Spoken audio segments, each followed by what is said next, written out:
and welcome to Diaspora Network. It's the show that showcases the unique success stories of Nigerians who are doing well all around the world. On the show today, we feature some of the most decorated authors in the literary space, many of whom are recognized and respected globally. Our special report takes a look at the wave of new fiction from Nigerian authors in the diaspora and its impact on the new generation of readers. And you can't afford to miss our chat with multiple award-winning author Chimamanda Ngozi Adichie. It's all coming up on this episode, but first, let's take a look at the news of the week.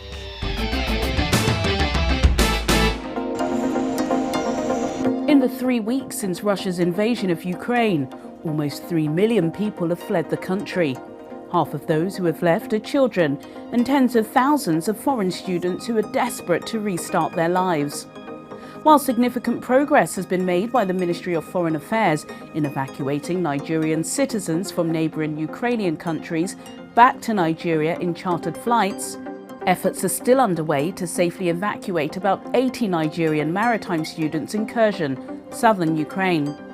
According to an official statement, Nigeria's ambassador to Ukraine, Shino Alege, and Nigeria's ambassador to Russia, Abdullahi Shehu, are engaging the Russian and Indian governments, as well as NGOs, in a bid to secure a safe humanitarian corridor to evacuate the remaining students from the region. The humanitarian situation remains dire for hundreds of thousands of Ukrainians living in besieged cities such as Mariupol, which has been fully encircled by Russian soldiers since the first week of the war. There is thought to be a critical shortage of food and water in the city. The Modern and Contemporary African Art Department at the historic Bonhams Auction House in central London played host to the Empowering Young People in an Uncertain World event, which was organised in partnership with the Five Cowries Arts Education Initiative, the International Award for Young People Nigeria, and the Duke of Edinburgh Awards Scheme. Attendees included the most prominent British Nigerians from the creative space, as well as His Excellency, the Nigerian High Commissioner to the United Kingdom, Ambassador Sharafa Tunji Ishola, and His Royal Highness the Duke of Wessex. Polly Alakija, founder of the Five Cowries, spoke to us about the importance of international support for education programs across Nigeria. Well, Juliana, as you know, we've got a fantastic Nigerian Diaspora, and they have got so much to offer. There's so much support they can give, not just in terms of financial. Of course, we're always looking for funds to support innovative programs like this, but also in terms of mentorship, skills development. We really need to stop this brain drain going one way and provide platforms and avenues so that people in the diaspora can reconnect back to Nigeria and help support young people who find themselves in a very challenging situation and environment. Juliana Olayinka with the Diaspora Network News Wrap in London. It was quite a busy week for the Nigerians in Diaspora Commission, so we took a look at what they were doing and we caught up with some of their activities.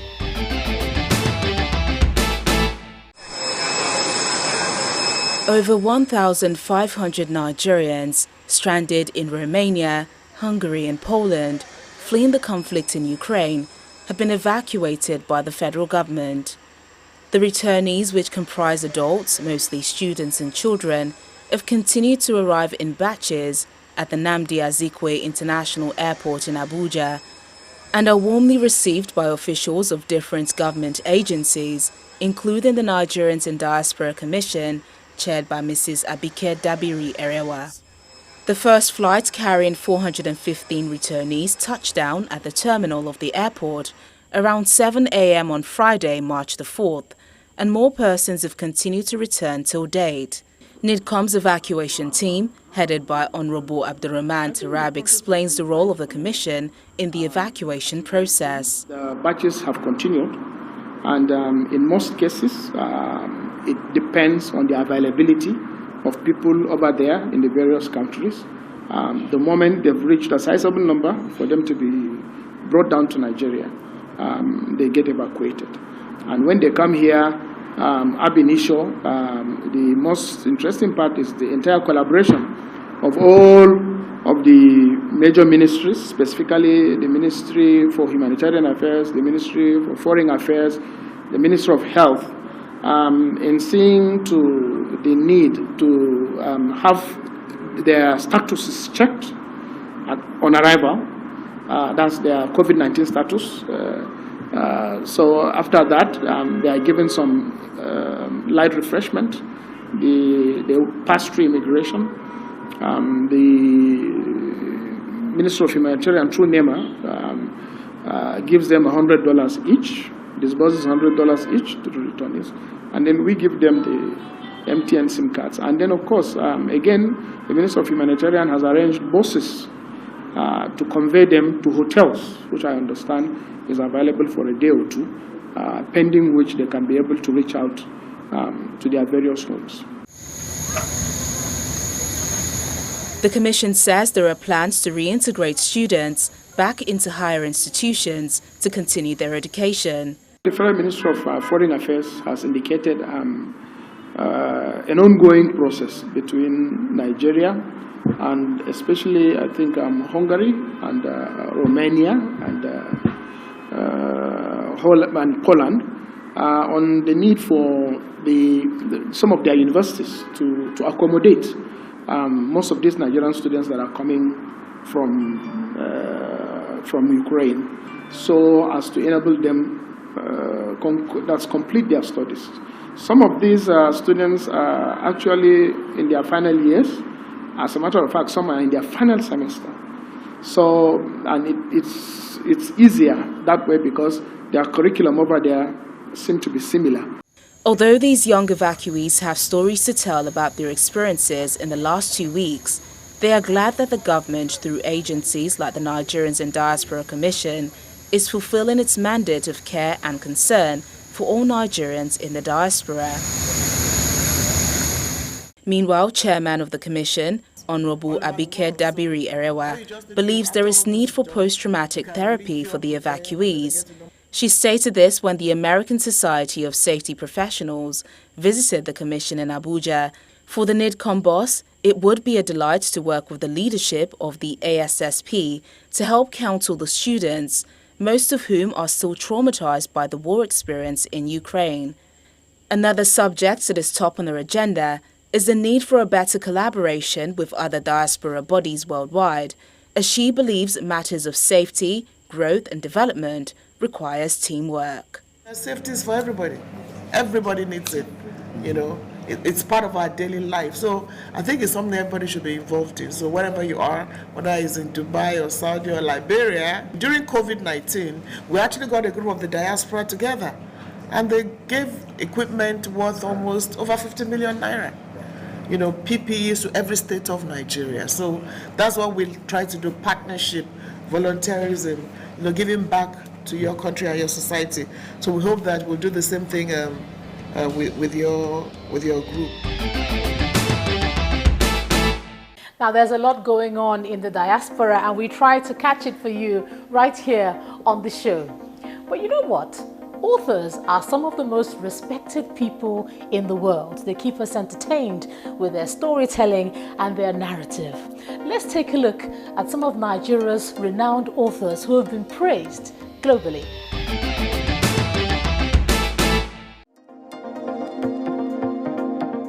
Nduka Otiono received his bachelor's and master's degree in English language from the University of Ibadan.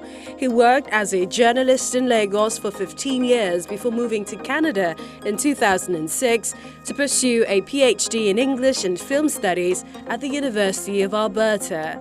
He is an award-winning creative writer, researcher, cultural activist and critic who writes in prose and poetry.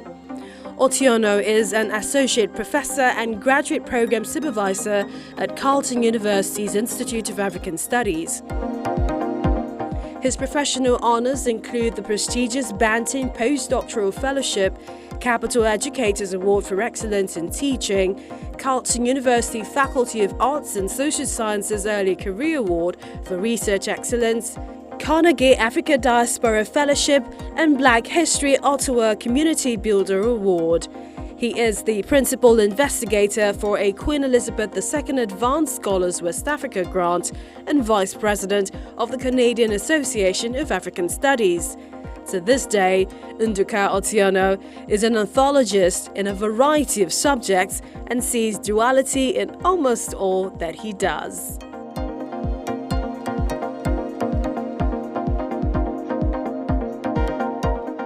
Award-winning Nigerian novelist Chimamanda Onuzo is the youngest of 4 children of parents who are doctors. She grew up in Lagos State and then moved to England as a teenager, where she started her writing career. I started writing novels when I was 10, but I didn't sign my first publishing contract until I was 19. I signed it with a company called Faber & Faber, and it was a 2-book deal. So my first novel was called The Spider King's Daughter. It was published when I was 21, and I have been a writer, publishing books ever since. Chimamanda's portrayal of human character and society is often optimistic and charitable, but she is skillful at bringing her characters to life. My second novel was called Welcome to Lagos, and I hoped people from Lagos would read it. I hoped that they would connect with my depiction of the city and find it accurate. Chimamanda has a bachelor's degree in history, a master's degree in public policy, and a PhD in history from King's College London. Her first novel, The Spider King's Daughter, was published in 2012. It won a Betty Trask Award and was shortlisted for the Dylan Thomas Prize as well as the Commonwealth Book Prize. In 2018, she was elected as a Fellow of the Royal Society of Literature as part of its 40 Under 40 initiative. She was also selected for the Hay Festival's Africa 39 list of 39 sub-Saharan African writers aged under 40 with potential and talent to define future trends in African literature. Her latest piece, titled Sankofa, a funny and gripping story, was published in June last year. Apart from her writing, singing is also something she is passionate about. Ishe Oluwa, kole baje o. Ishe Oluwa, kole baje o. So, if there's a wave of new fiction from Nigerian authors in the diaspora, then there should be an impact on the new generation of readers, right? Well, let's take a look at what we found in our special report.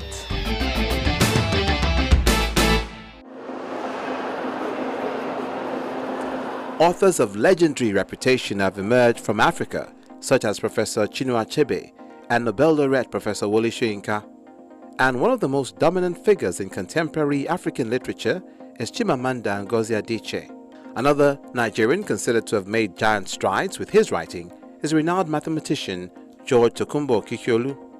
He made history as the most published black mathematician and inventor who published papers on integral operators and Banach spaces. And the literary output of the country in the last decade has burgeoned and crystallized into a long list of contemporary fiction writers whose international success attests to their talent and the depth in the literary world.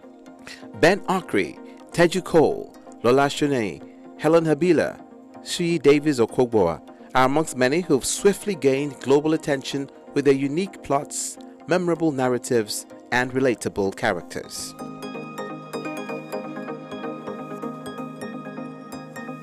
In 2019, Nigerian-British Tade Thompson won the most prestigious award in the UK known as Arthur C. Clarke Award for his novel Rosewater, making him the only and first African to win the award since its inauguration.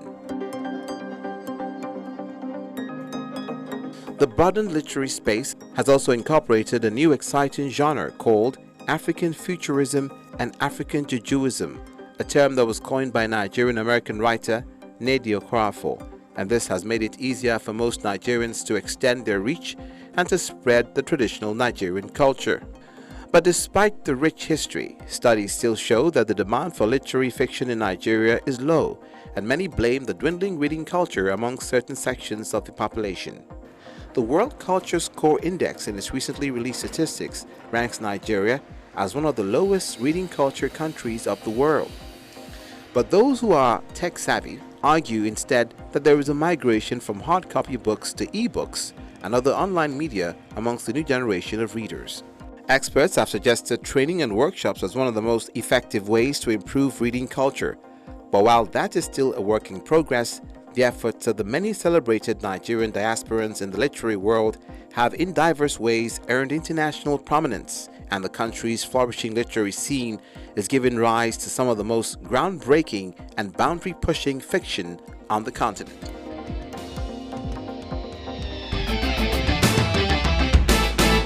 Well, the jury is still out on that one. But coming up on Diaspora Network, our chat with multiple award-winning author Chimamanda Ngozi Adichie. Do stay with us. Welcome back to Diaspora Network. Her books have become household names, read across continents, and many say it's very easy to get engulfed in the plot, in the narrative, and just everything that she has to offer. It is this artistry that has transformed Chimamanda Ngozi Adichie into an award-winning, best-selling author. Let's show you how it went when we sat down with her.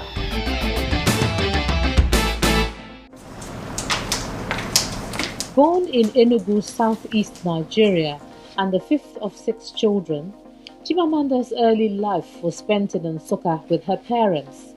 She's always been a voracious reader, and on this occasion, she starts off by telling us what inspires her to write such compelling stories. I'm always watching the world, I'm always observing, I'm always asking questions. I'm inspired by things that don't necessarily happen to me, because my life is kind of boring, so other people's lives are more interesting. I like to think that that my storytelling is a gift that I was blessed with. I've known that I wanted to tell stories from the time I was 3 years old. And nobody taught me that. But what I had to learn, and what I'm still learning, I think, is the best way to tell the story. As she talks about the importance of being inspired, she is slightly amused by the myths around the source of an author's creativity. Yes, there are spirits from my from Abanumunakshi, where my parents are from, that come to me at night. No, I think I think it depends on the writer. So I have writer friends who are very very clinical about their approach to writing. For me, it's not as clear cut. I like to say that sometimes I feel as though I'm a kind of conduit. I sometimes feel like something is speaking through me, that I'm not entirely in control of the stories that I tell. Because sometimes I'll start off writing something and I have an idea where I want to go, but I don't actually know where I'm going. And sometimes the characters kind of just take over. So in that sense, there's something almost magical for me. And while she speaks about the magic of inspiration, she does experience dry periods. Yeah, I have those dark periods when the writing just isn't happening. And I want it to happen, but it's not happening. Staying a little bit still on your writing, looking at great writers, Chinua Achebe, etc. He started off in the sciences. You started off, with medicine, and then you ended up in the humanities as well, just as he did. Do you see similarities between yourself and him in terms of the way the writing morphed, or just how do you see that relationship? I think maybe if there's a similarity, it's simply that we both come from a culture and a society that has these expectations of people who do well in school. So if you do well in school, people just assume automatically you have to be in the sciences. And then you find yourself being pushed in that direction, even though that's not what your heart wants. And that's what happened to me. And I did well in school, and everybody said you have to be a doctor. And I kind of thought, all right, I'll be a doctor. But I always knew that I wanted to write. And I had planned, really, from the beginning, that even if I became a doctor, I would still write. And so my plan had been that I would become a psychiatrist, and I would see my patients during the day, and then at night I would write my fiction based on my patients' stories. So I thought that would work out well. But I think at some point you realize, especially for me, I had such a need to write. I wanted to read and write. I didn't want to be a doctor, and I don't think I would have made a good doctor. So I think leaving the study of medicine was really probably one of the best decisions I've ever made. The fruits of that decision to pursue her writing with passion are clear for the world to see. We were curious to know if sometimes she feels pressured to keep it up. Not really. So the pressure, I remember when I wrote Half of a Yellow Sun, and I had put so much into it. That novel was, it took so much from me emotionally. And when it came out and it did well, I remember saying to friends of mine that I have earned the right to write a bad novel. And so I don't think I felt pressure to write something that would do well. I think instead I felt pressure to please myself. I'm a person, I think most creative people are like that. I can be quite hard on myself, and so when I'm trying to write and it's not going well, it's a really difficult place to be in. It's not so much pressure that, oh, I have to write the next book and it has to do really well. Instead, it's pressure that, my God, I'm terrified that I may not be able to write a sentence that I like. Many budding authors who see Chimamanda's success may not realize that she has rejection stories of her own. In the US, I had made the decision that I was going to learn how publishing works and that I was going to publish a novel. And I did a lot of research. This was sort of before the internet was a big thing. So I went to the library, I looked everything up, and they said you have to send out a brief section of your novel to agents. And so I started doing that. And I was so sure that I had written a wonderful novel. And so when I started getting rejections, I just thought, what's going on?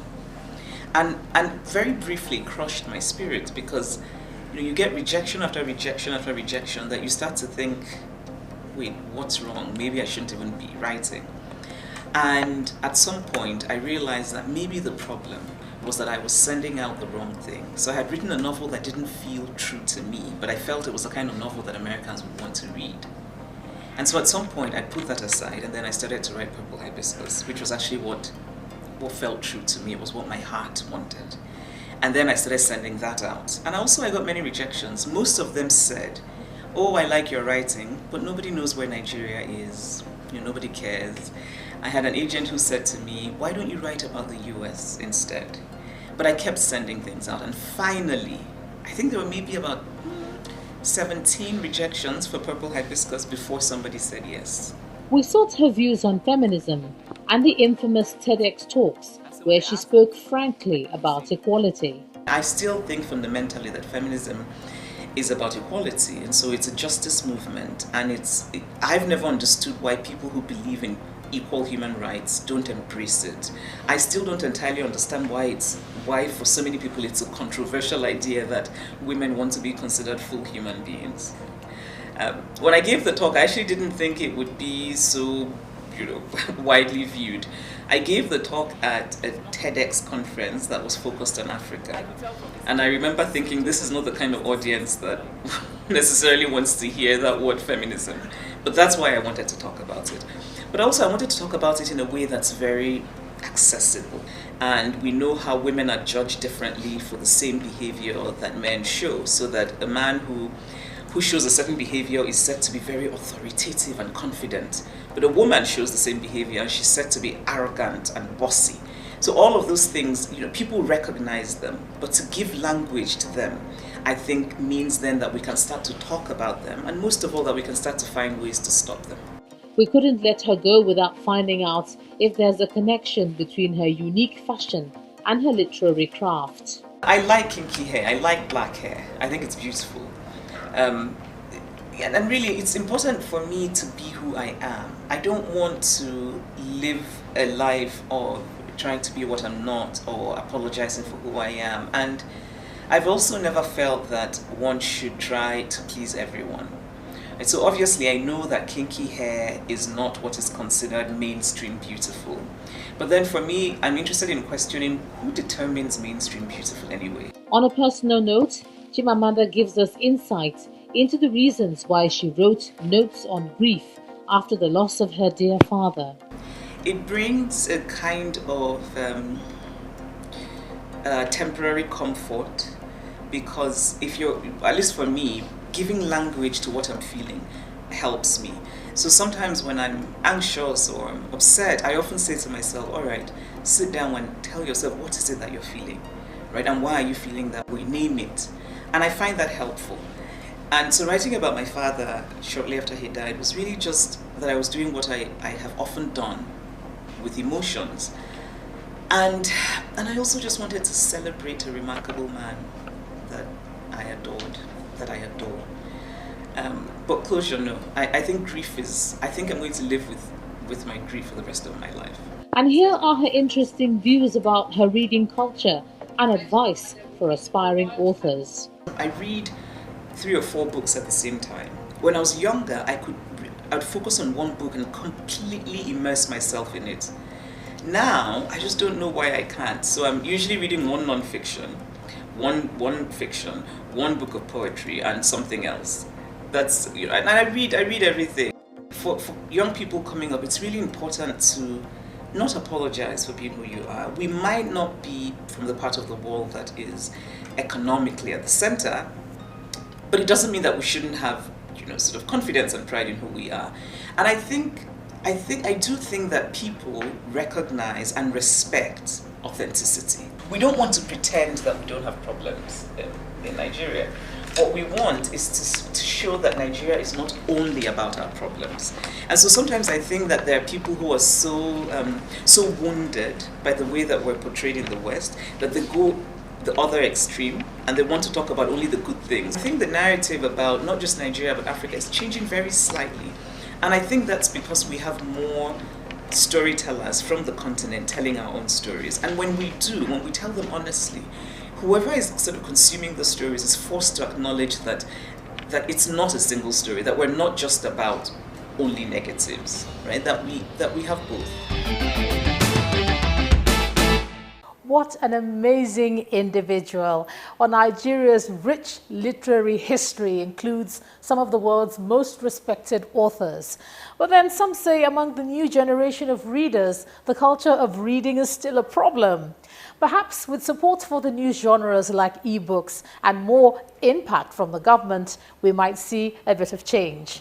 That's it on the program today. You can watch past episodes on our website, channelstv.com. I'm Ijoma Onyato. Let's do this again some other time.